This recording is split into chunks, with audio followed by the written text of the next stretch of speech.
বাটি নিয়ে কই যাচ্ছিলি? হ্যাঁ, বোঝা যাচ্ছে যে ও বাটি নিয়ে যাচ্ছিল কোথাও একটা। বাটি নিশ্চয়ই আমি এখানে দেই না। আমি তাড়াতাড়ি করে দরজাটা বন্ধ করে মোবাইল আনতে গেছি ওর কীর্তি সবাইকে দেখানোর জন্য। এখনই সরে গেলে আবার বাটি নিয়ে দৌড় দিবে।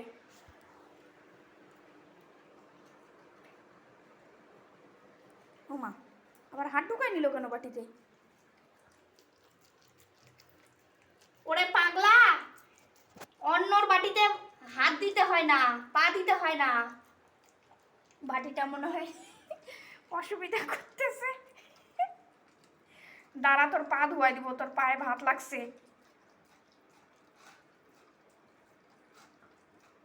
হ্যাঁ হ্যাঁ, ধরে নাও ধরে নাও ধরে নাও।